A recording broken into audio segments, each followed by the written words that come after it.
রোজার সময় সেহরি এবং ইফতারে খুব বেশি মানুষ থাকলে খুবই ভালো লাগে। আসলে যেটা ঢাকা শহরে একদম সম্ভবই না।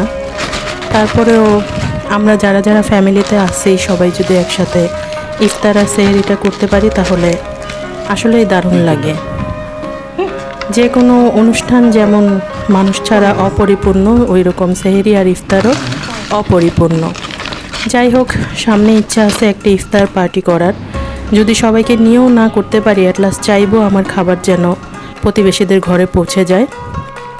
তো প্রতিদিন টুকটাক ইফতার বানানো হয়, কিন্তু আসলে রান্নাঘরে প্রতিদিন যাওয়ারও মন মানসিকতা থাকে না। মাঝে মাঝে মনে হয় যে একটু কিনে খেতে পারলে ভালো। ওই ভালো লাগা থেকেই আজকে ইফতার। আসসালামু আলাইকুম, সবাই কেমন আছেন? আশা করছি সবাই অনেক অনেক ভালো আছেন। আমিও আল্লাহর রহমতে অনেক ভালো আছি। সবার রোজা কেমন যাচ্ছে আমাকে একটু জানাতে পারেন। রমজান মাস আসলেই খুব আনন্দের একটা মাস। এই মাসকে নিজেকে ঢেলে সাজানোর একটা সুযোগ থাকে। যেই সবে এবাদত থেকে আমরা দেখা যায় দূরে চলে যাই, যেমন নামাজ তো ফরজ, এই নামাজ ছাড়াও কোরআন তেলাওয়াত প্লাস বিভিন্ন দোয়া পড়া, দুরুদ পড়া, এগুলা থেকে দেখা যায় এই বাকি 11 মাসে আমরা দূরে চলে যাই। এটাকে রিকভার করে নেওয়ার জন্য এই মাসটি খুবই ইম্পর্টেন্ট। আসলে সব কিছু মন থেকে আসে। রমজান মাসটা এরকম একটা মাস যে এবাদত একদম মন থেকে আসে, শয়তান মনে হয় আসলেই বন্দী হয়ে যায়। যাই হোক, আলহামদুলিল্লাহ রমজান মাসকে আমাদের নসিব করেছে, এর জন্য অনেক অনেক আলহামদুলিল্লাহ। আর সাথে হচ্ছে আজকে সেহরি আর ইফতার, এই দুইটা একটু দেখাবো। কারণ হচ্ছে সেহরি ইফতারের মাঝখানে তেমন কিছু করা হয় না, নামাজ পড়া হয়, এবাদত যতটুকু পারি করা হয়, আর সাথে হচ্ছে ঘুমানো হয়। তো এইগুলো দেখানোর কিছুই নাই। আজকের ইচ্ছা হচ্ছে একটু সেহরি যা রান্না করব তাই। আর ইফতারটা কেনা হয়েছে বাইরে থেকে। প্রতিদিন রান্নাঘরে যেতে আসলে ভালো লাগে না, একদিন একটু রেস্ট করে নিলাম। এখন হচ্ছে অনেক ধরনের তরকারি রান্না করা হয়, তারপরে গরুর মাংসটা একটু টেম্পটিং লাগে, এই জন্য এটা রান্না করাটা একটু ক্যাপচার করেছি। বাকি মাছ বা সবজি ওইগুলো আর ক্যাপচার করা হয়নি। আর হচ্ছে এই তো, আর আমি আজকে হচ্ছে সেহরিটা মেক করে তারপর খাবো না। একদম ভোর রাত থেকে মেক করব এমন না, আমি সন্ধ্যা রাতেই রেডি করে রাখবো। সন্ধ্যা রাতে খেলে খাবো, নয়তো সেহরিতে খাবো, এরকম ইচ্ছা আছে। তো আমি সব কিছু দিয়ে মাখিয়ে মাংসটাকে রান্না করে নিলাম। কষানোর সময় খুবই সুন্দর দেখাচ্ছিল। এখন হচ্ছে রান্না শেষ হয়ে গেছে। এখন আপনাদের ভাইয়াকে একটু খাবার দিব। এটা হচ্ছে সেহরির টাইমে। আমি সন্ধ্যা রাতে রান্না করে রাখলেও সেহরিতে ওটাকে একটু গরম করে আবার হচ্ছে খাই। আর ভাতটাকে একটু লেট করে রান্না করি যেন সেহরি পর্যন্ত গরম থাকে। তারাবি নামাজ শেষ করে তারপরে ভাত রান্না করে ফেলি। সাথে দুধটাও জাল দিয়ে রাখি যেন দুইটাই একেবারে একটু টাটকা ভাব থাকে। এরকম আমি রেগুলার রুটিনেই করি। তো আমাদের বাসায় গরুর মাংস যতটুকুই রান্না করা হোক না কেন, 1 পিস 2 পিস, বড় জোর 3 পিস, এর চেয়ে বেশি খাওয়া হয় না, খাওয়াটা উচিতও না। এরকম মুরগির মাংস এরকম 2-1 পিস, তবে মুরগির মাংসটা একটু বড় থাকে। আর গরুর মাংস তো রেগুলার যেই সাইজ বাজার থেকে করে দেয় ওই সাইজেই আমি রাখি, ছোট বা বড় করার এইরকম কিছু করি না। যাক, সেহরিটা একটু তাড়াহুড়া করেই করে নিচ্ছি। সেহরিতে খুব বেশি ভাত খাওয়া হয় না, তারপরেও আজকে একটু ভাত নিলাম যেহেতু গরুর মাংস দিয়ে। গরুর মাংসটা ইদানিং অনেক ভালো লাগে। আমার মেয়ে হওয়ার পরে থেকে আমার গরুর মাংসের প্রতি ক্রেভিং বেড়ে গেছে, কিন্তু খাওয়া তো শরীরের পক্ষে একদমই ভালো না, তাই একটু কম করেই খেয়ে নিলাম। আর একদম শেষে থাকে দুধ। এই দুধটা আর কি আমাদের রেগুলার বেসিসেই থাকে। গলাটা লাগে দিনের বেলা কম শুকায়। যাক, এখন হচ্ছে ইফতার টাইম আর কি, মাঝখানে আর কোনো কিছু আমি ক্যাপচার করলাম না। আজকে হচ্ছে বাইরে থেকে কিছু ইফতার কিনে নিয়ে এসেছি। রান্নাঘরে একদমই যাওয়ার ইচ্ছা ছিল না, যেহেতু প্রতিদিনই রান্নাঘরে যেয়ে অনেক তাড়াহুড়া করে রান্নাবান্না করা হয়, তাই মনে হচ্ছিল আজকে একদিন রেস্ট করি। তবে বাহিরে যাওয়াটা এই রেস্টের থেকে আরও বেশি কষ্ট হয়ে গেছে। তাও একটা আনন্দ ছিল। আমি প্রতি বছরই 2 দিন 3 দিন বাইরে থেকে খাবার খাই, ইফতারটা কিনে এনে খাই। আর আমার ইফতারগুলোতে দেখবেন একটু ভাজা পোড়া থাকে, কারণ ইফতারিতে একটু ভাজা পোড়া না খেলে কেমন ফাঁকা ফাঁকা লাগে। খাই না খাই মানে একটু থাকবে।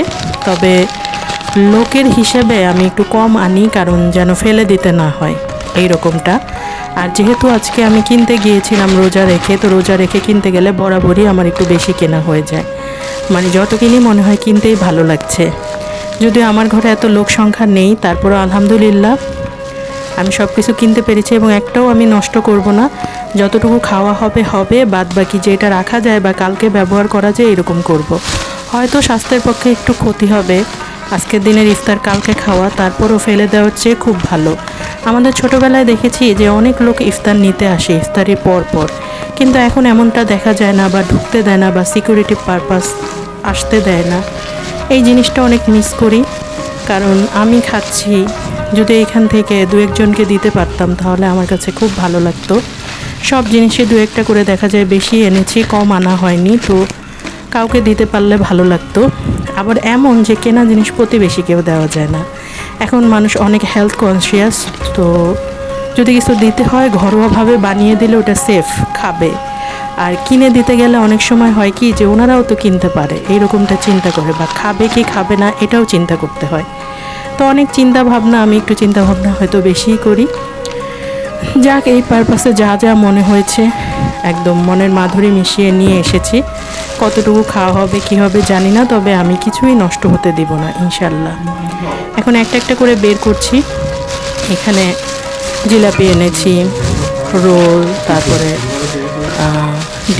ডিম চপটা আমাদের এখানে খুব ভালো পাওয়া যায়। ডিম চপগুলা পার পিস 10 টাকা, মানে একটা ডিমের 4 ভাগ করেই সম্ভবত দেয় ভিতরে, যেমনটা দেখা যায়।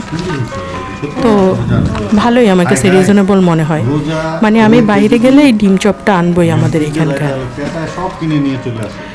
যা হোক, এখানে নিয়ে এসেছি সাসলেক আমি পছন্দ করি না, হাজব্যান্ড আর মেয়ের জন্য এনেছি।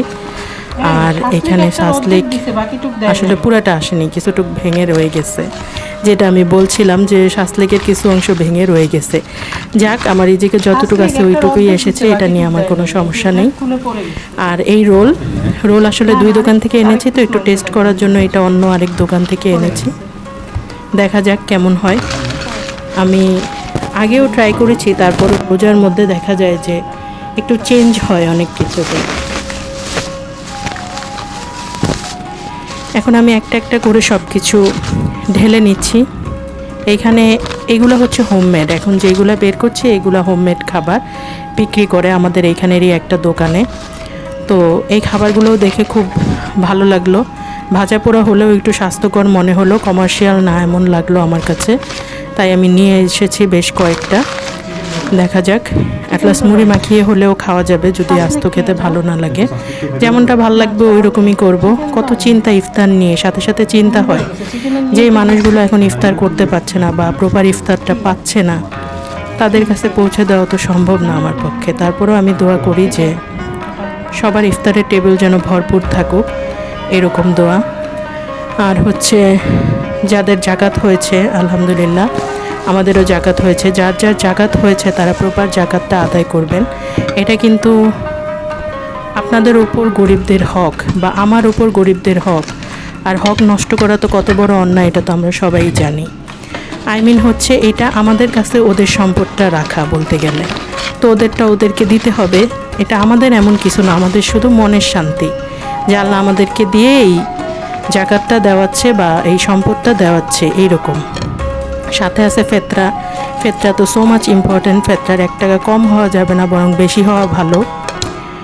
এই জিনিসগুলো একটু মেনটেন করলে মনে শান্তি লাগে। আমার ইফতার টেবিল সাজানো হয়ে গেল। আমি অনেক অনেক দোয়া করি যেন সবার ইফতার টেবিল এইভাবে সাজানো থাকে। আলহামদুলিল্লাহ ছোট্টবেলা থেকে দেখছি আমাদের ইফতার টেবিল এইভাবেই সাজানো হয়, তবে ছোটোবেলার ওই স্মৃতিগুলো মিস করছি। 18 জন 19 জন একসাথে বসে যে ইফতার করার একটা অনুভূতি ছিল, এটা কখনোই ভাষায় প্রকাশ করার মতো না। আর সাথে সাথে হচ্ছে ওই যে 2-1 জন লোক যে আসতো, তাদেরকে ইফতার দিলে তাদের যে আনন্দটা, এখন আর এইগুলো নাই আমাদের মাঝে। যাক, বারবার মনে হচ্ছিল ওই স্মৃতিগুলো, কেন জানি না আজকে মনে হচ্ছে, তাই বললাম, আপনাদের সাথে শেয়ার করলাম, আর কিছু না। তারপরও আমি চাই সবার ইফতার টেবিল এইরকম ভরা থাক, সেহরি টেবিল খাবার থাক, মানে সবাই খাবারে পরিপূর্ণ থাক, সম্পদে পরিপূর্ণ থাক, এটা আমার চাওয়া। আশা করি সবাই সবার জাকাত ফিতরা এগুলো আদায় করবেন। আর আল্লাহ আমাকে যতটুকু সামর্থ্য দিয়েছে আমিও জাকাত ফিতরা আদায় করব ইনশাল্লাহ। সবাই দোয়া করবেন আমাদের জন্য। এই যে ইফতার টেবিলে বসে গেলাম, আজান হয়ে গেছে। তো স্বাভাবিক খেজুরে একটা কামড় দিলাম, কিন্তু শরবত বা পানি এর বাইরে কিছুই হয় না। খেজুর খাওয়া সুন্নত, তাই খেজুরটা আগে এক কামড় খেয়ে নিলাম। তবে আমার কাছে পানি, শরবত এগুলো খুবই ভালো লাগে ইফতারের পর। মানে একটা খুব চাহিদা হয়ে যায়।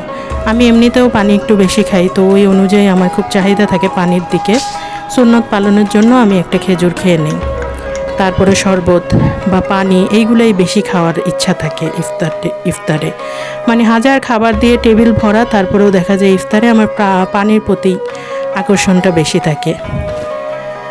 তো যাক, আল্লাহর ইচ্ছা এখন ইফতার সেরে নিলাম। এখন হচ্ছে একটু পানি খেয়ে শরবত খেয়ে একটু রেস্ট করে তারপর আবার আসলাম।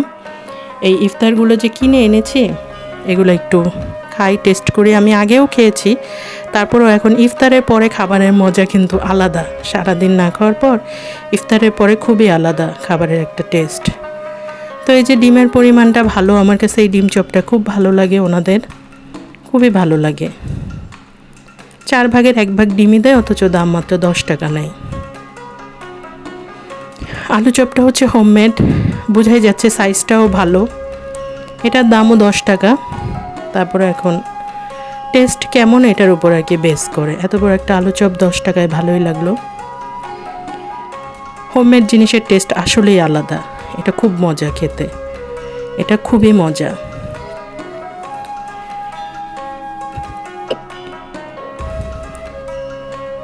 এই বেগুনিটাও হচ্ছে হোমমেড, বেশ ভালোই। এটাও 10 টাকা। 10 টাকায় ভালো একটা সাইজের বেগুনি দিয়েছে এবং খেতে মজা। তো আমি সবই একটু একটু টেস্ট করছি। ভাঙা অংশটা রেখে দিলাম, আমি আস্তে ধীরে পরে খাবো। যেটা আস্ত আছে আমি তুলে রেখে দিলাম। খাবার কোনোটা আমি নষ্ট করতে চাই না, কোনোভাবেই আমি নষ্ট করতে চাই না। এই রোলটার ভেতরটা দেখে আমার কাছে ভালো লাগলো না। এটা কত নিয়েছে আমি জিজ্ঞেস করতে ভুলে গেছি। না, এটা খেতেও মজা না অত, মানে একটু উপর দিয়ে বেশি পোড়া হয়ে গেছে আর ভিতরে হচ্ছে ফাঁকা। এটাকে আবার ভাজার দরকার। তা আমি একটু ওইটা এখন আর খাবো না। এই যে নতুন আরেক দোকানের এটা একটু ট্রাই করি। এটা ভালো লাগলো। বাকি অর্ধেক আমি আমার হাজব্যান্ডকে দিয়ে দিলাম, কারণ আমি শেষ করতে পারবো না। তবে এটা ভালো লাগলো। চিকেনও ভালো পরিমাণে ছিল, এর ভেতরে চিকেন ভালো পরিমাণে আছে। এটা আর একটু খেলাম, মজাই, এটা ভালো লাগলো। তবে ওই রোলটা আমি একটু বেশি পরিমাণে এনেছি, কিন্তু অত মজা লাগলো না। আর হচ্ছে জিলাপি, বাঙালির ইফতার টেবিলে জিলাপি থাকবে না, হতেই পারে না। আর একটু মোটা সাইজের জিলাপিটা আমার কাছে খুব ভালো লাগে। 2 ধরনের জিলাপি মজা হলে 2 ধরনের জিলাপি মজা লাগে, বাট মোটা টাইপেরটা আমি পার্সোনালি একটু বেশি পছন্দ করে থাকি। ম্যাক্সিমাম লোক দেখি চিকন জিলাপি পছন্দ করে, বাট আমার কাছে ভালো লাগে মোটা জিলাপিটা। আবার ম্যাক্সিমাম লোক ফল ফ্রুট যাই হয় একটু বেলে টাইপেরগুলো কিন্তু অনেক পছন্দ করে কিনে খায়। আমার কাছে আবার কচকচাটা ভালো লাগে। এক একজনের চয়েস এক এক রকম। আরেকটা ইম্পর্টেন্ট জিনিস যেটা ইফতার কিনতে গেলেই কিনা হয়, আমি অ্যাটলাস কিনে আনি, এটা হচ্ছে হালিম। হালিমটা দেখে আমার অতটা ভালো না লাগলেও এখন হালিম একটু আনা লাগবে, তাই আমি নিয়ে আসলাম।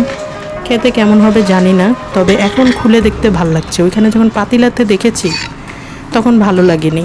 আমি কিছু রেকর্ড করে আনিনি, কারণ বাবুকে নিয়ে গিয়েছি তো সম্ভব ছিল না। যাক, ভালোই লাগছে হালিমটা। এখন খেতেও আশা করি ভালো হবে।